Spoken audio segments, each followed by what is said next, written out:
जय माता की दोस्तों, आज हम आपको माँ दुर्गा की 9वीं शक्ति सिद्धिदात्री माता की कहानी सुनाएंगे और सिद्धिदात्री माता जी के बारे में बताएंगे। माँ दुर्गा जी की 9वीं शक्ति का नाम सिद्धिदात्री है। ये सभी प्रकार की सिद्धियों को देने वाली है। नवरात्रि पूजन के 9वें दिन इनकी उपासना की जाती है। इस दिन शास्त्रीय विधि विधान और पूरी निष्ठा के साथ साधना करने वाले साधक को सभी सिद्धियों की प्राप्ति हो जाती है। माँ सिद्धिदात्री की 8 प्रकार की सिद्धियाँ बताई गई हैं। माँ सिद्धिदात्री माता की 8 सिद्धियाँ के नाम इस प्रकार हैं। पहली अणिमा, दूसरी महिमा, तीसरी गरिमा, चौथी लधिमा, 5वीं प्राप्ति, 6ठी प्राकम्य, 7वीं इशितव, 8वीं विशितव। ये 8 सिद्धियाँ बताई गई हैं, लेकिन श्री कृष्ण जन्म खंड में यह संख्या 18 बताई गई है। माँ सिद्धिदात्री भक्तों और साधकों को सभी सिद्धियाँ प्रदान करने में समर्थ है। देवी पुराण के अनुसार भगवान शिव ने इनकी कृपा से ही इन सिद्धियों को प्राप्त किया था। माता की अनुकंपा से ही भगवान शिव का आधा शरीर देवी का हुआ था। इसी कारण वे लोक में अर्धनारीश्वर नाम से प्रसिद्ध हुए। माँ सिद्धिदात्री 4 भुजाओं वाली हैं। इनका वाहन सिंह है। ये कमल पुष्प पर आसीन है।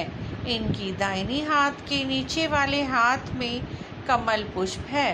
प्रत्येक मनुष्य का यह कर्तव्य है कि वह माँ सिद्धिदात्री की कृपा प्राप्त करने के लिए निरंतर प्रयत्न करें, उनकी आराधना की ओर अग्रसर रहें।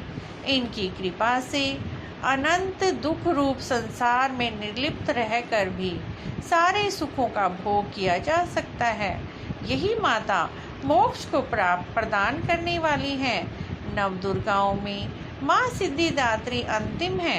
अन्य 8 दुर्गाओं की पूजा उपासना शास्त्रीय विधि विधान के अनुसार करते हुए भक्त दुर्गा पूजा के 9वें दिन इनकी उपासना करते हैं। इन सिद्धिदात्री माता की उपासना पूर्ण कर लेने के बाद भक्तों और साधकों को लौकिक और पारलौकिक सभी प्रकार की कामनाओं की पूर्ति हो जाती है।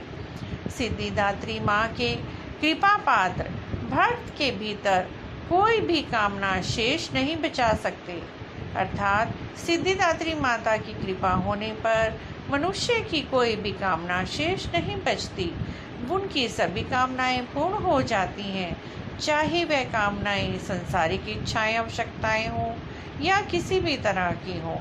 भगवती के दिव्य लोकों में विचरण करता हुआ मनुष्य उनकी कृपा रस पीयूष पर निरंतर पान करता हुआ विषय भोग शून्य हो जाता है।